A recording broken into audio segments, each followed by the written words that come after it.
ஓம் நமோ சந்திராய நமக. ஓம் தத்புருஷாய வித்மகி மகாதேவாய தீமகி தன்னோ ருத்ர பிரசோதயாத். நான் பாலகோபாலா பக்தை லதா பேசுகிறேன். அனைவரும் சப்ஸ்கிரைப் பண்ணுமாறு வேண்டிக் கொள்கிறேன்.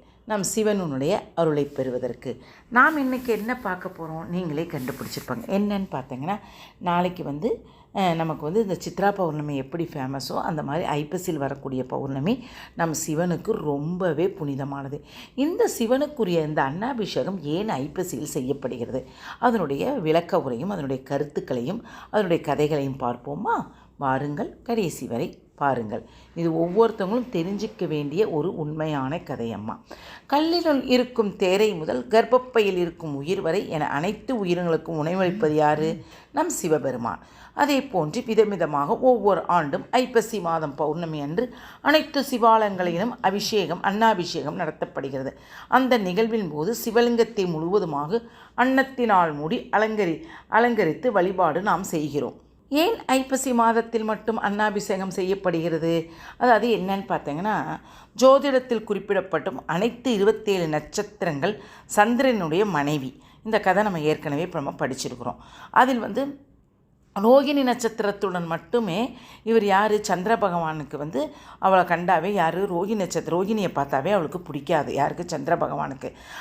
இதனால் ஒரு நாள் போய் தந்தையிடம் போய் தட்சன் அவன்கிட்ட போய் இந்த ரோகிணி சொல்கிறான், இது மாதிரி என்கிட்ட நாட்டமே இல்லாமல் இருக்கார் அப்படின்னு சொல்கிறப்ப உடனே அவர் யார்?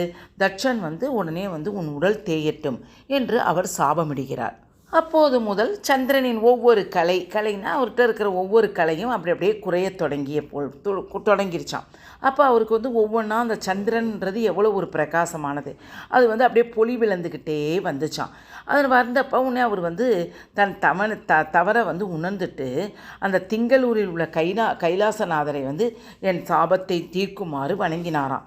சந்திரனின் 16 கலைகளில் 3 கலைகள் மட்டும் மீதி இருந்ததாமாம் நிலையில் அப்போது சிவபெருமான் சந்திரனினுடைய வேண்டுதலை கேட்டு அவளுக்கு யாருக்கு? சந்திர பகவானுக்கு அருள் புரிந்து அந்த 3ஆம் பிறையை தலையில சூடிக்கொண்டாராம் நம் சிவபெருமான். அது போல இந்த ஐப்பசி பௌர்ணமியினுடைய சிவபெருமானுடைய பிரம்மகத்தி தோஷம் எப்படி விடுவிக்கப்பட்டது என்று என்னன்னு பார்ப்போமா? அதாவது இருப்பினும் உன் சாபம் முழுமையாக நீங்காது. யார்? சந்திரன்ட்ட சொல்கிறாரு, நான் உனக்கு சாபத்தை நீக்கி 3ஆம் பிறையப்ப என்னுடைய தலையில் நான் வச்சுக்கிட்டேன், ஆனாலும் உன் சாபம் தீராது. உன் பொலிவு முழுமையாக தேய்ந்து மறைந்து பின்னர் படிப்படியாக வளர்ந்து பிரகாசித்த பின்னர் தேயுமாகவும் இருக்கும் என சொன்னாராம். அதுதான் நமக்கு வளர்பெற தேய்பிறைன்றது நமக்கு தெரியும். என்னை சரணடைந்த இந்த ஐப்பசி மாதத்தில் தான் இந்த சந்திர பகவான் 3ஆம் பிறையோடு போய் சரணடைஞ்சிருக்கிறார். அதனால் சரணடைந்த மாதம்தான் பௌர்ணமி மிக பிரகாசமாக இருக்கும் என அருளினார். அதன் காரணமாக ஐப்பசி மாத பௌர்ணமி மிக விசேஷமாக சிவாலயங்களில் கொண்டாடப்படுகிறது. இந்த சந்திரன் இந்த ஐப்பசி பௌர்ணமி தினத்தில் ஏன் பிரகாசிப்பார் என ஏன் ஆன்மீகம் சொல்லுகிறது. ஏன் இந்த சந்திரன் இந்த நாளில் மட்டும் ரொம்ப பிரகாசிப்பார் அப்படின்னு சொன்னனா, அறிவியல் பூர்வமாக பூமிக்கு அருகே சந்திரன் வருவதால் கிட்டக்க வருவாராம். அதனால தான் மிக பிரகாசமாகவும் தனது முழு ஒளியையும் பூமிக்கு வீசுவதாகவும் நம்முடைய சயின்டிஃபிக் பிரகாரப்படி சொல்லப்படுகிறது. இந்த அன்னாபிஷேகத்தினுடைய சிறப்பு என்னன்னு பார்த்தீங்கன்னா, சிவபெருமான் அன்னாபிஷேக பிரியராம். இவருக்கு ஐப்பசி பௌர்ணமி அற்புத தினத்தில் அன்னாபிஷேகமும் பல்வேறு பொருட்களால் அபிஷேகம் செய்யப்படுகிறது வழக்கம். இந்த அற்புத தினத்தில் தூய நீர், பசும்பால், இளநீர், கரும்புச்சாறு, சந்தனம், விபூதி, தயிர், பஞ்சாமிர்தம், அதாவது மாம்பொடி, மஞ்சள், அன்னம் ஆகிய அபிஷேகம் செய்யப்படுவது வழக்கம். ஆனால் இதில் சொல்கிறேம்மா, எனக்கு அது நடந்துச்சு. என்னன்னு பார்த்தீங்கன்னா, இந்த கரும்புச்சாறு எங்கே கிடைச்சாலும் வாங்கி கொடுங்க. அது நம்மளுடைய உடம்புல இருக்கிற வியாதிக்கு ரொம்பவே நல்லது. சில சமயம் தீராத வியாதி இருந்தால் கூட இந்த கரும்புச்சாறுனால தீர்ந்து விடும். நான் ஒரு 5 பிரதோஷத்துக்கு தாம்மா வாங்கி கொடுத்தேன். அது ரொம்பவே நல்லாவே எனக்கு ஒர்க் அவுட் ஆச்சு. சிவபெருமானுக்கு உகந்த இந்த அன்னத்தை ஒரு பருக்கை கூட நாம் யாரும் வீணாக்கக்கூடாது என்பதை உணர்த்துவதற்காகத்தான் இந்த அன்னாபிஷேகம் செய்யப்படுகிறது. நம் பஞ்சபூத நிலம், நீர், நெருப்பு, காற்று, ஆகாயம், இந்த பஞ்சபூதங்கள் அதாவது சேர்ந்ததால் தான் இது ஆகிறது. பஞ்சபூதங்களால் ஆன இந்த அன்னம் மனிதனுக்கு இன்றியமையாத உணவாக அமைகிறது.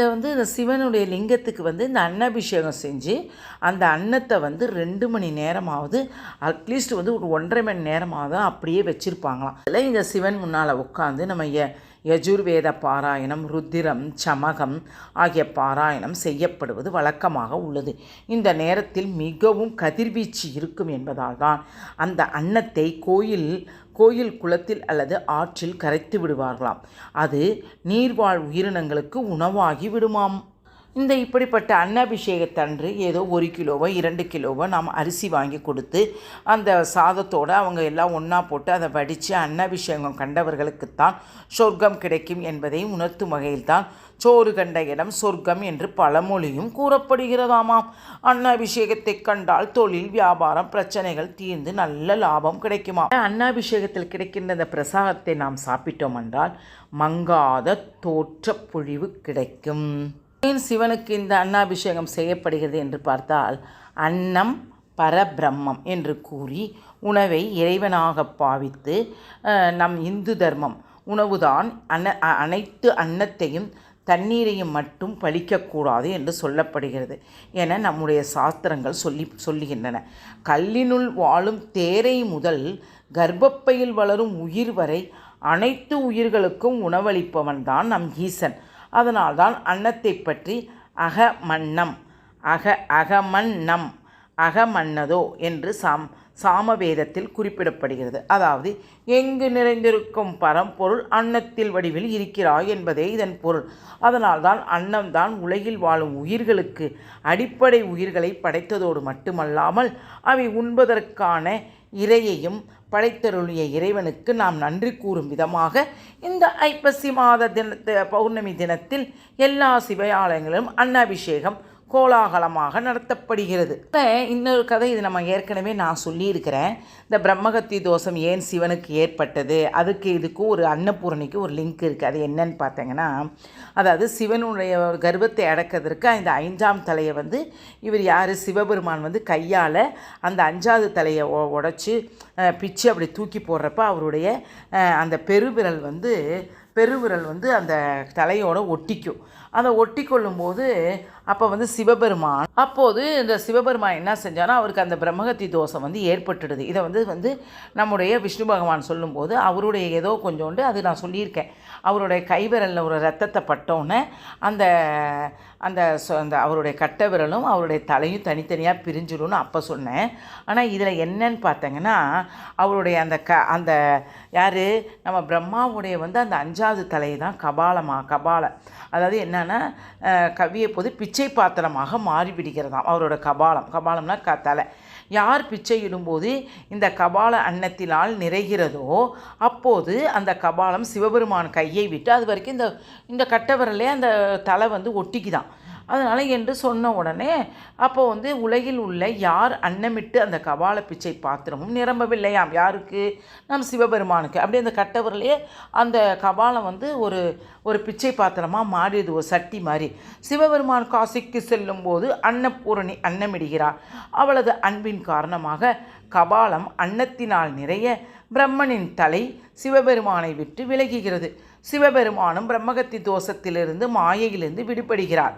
அன்னபூரணி சிவபெருமானுக்கு அன்னமிட்ட தினம்தான் ஐப்பசி மாத பௌர்ணமி அப்படின்னு சொல்கிறாங்க. பாருங்கள், எவ்வளவு அழகாக இருக்குது.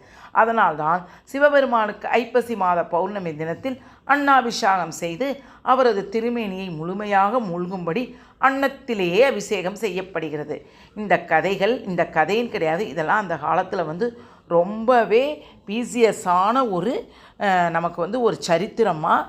அதனால் அனைவரும் இதை கேட்டு பயன்பெறுமாறு இதை தெரிந்து கொள்ளுங்கள். நானும் இவ்வளோ நாள் எனக்கு இதெல்லாம் ஏன் அன்னபிஷேகம்னு கேட்டப்பலாம் எங்கள் பாட்டி தான் எனக்கு தெரியாது, சிவன் தான் நமக்கு படியழைக்கிறார், அதனால் வருடத்திற்கு ஒரு முறை இதை செய்கிறார்கள் என்று சொல்வார்கள். இப்போல்லாம் இதை நம்ம படிக்க நமக்கு அழகாகவே நமக்கு தெரியுதலா கண்ணா. அதனால் நீங்களும் இதெல்லாம் கேட்டு பயன்பெறுறதுக்காக தான் நான் இதை ஒவ்வொன்றும் தேர்ந்தெடுத்து உங்களுக்கு சொல்கிறேன். அதனால் நீ தயவுசெய்து சப்ஸ்கிரைப் பண்ண வேண்டும். இந்த தாமோதர மாதத்திற்கு பிறகு நிறையவே எனக்கு சப்ஸ்கிரைபர்கள் வந்து கொண்டிருக்கிறது. அதனால் உங்களுக்காக நான் நித்தம் என் சப்ஸ்கிரைபர் அனைவருக்கும் நான் ப்ரேயர் பண்ணி கொண்டிருக்கிறேன். அதனால் நீங்கள் போடுற ஒவ்வொன்றும் நம்முடைய தெய்வத்தினுடைய பாதத்துளிகளில் போய் சேரும். இது நான் எனக்காக செல்லவில்லை, நான் சேவைக்காக செய்கிறேன். இப்படி நான் லைக் பண்ணவும் ஷேர் பண்ணவும். வாழ்க வளமுடன். ஹரே கிருஷ்ணா.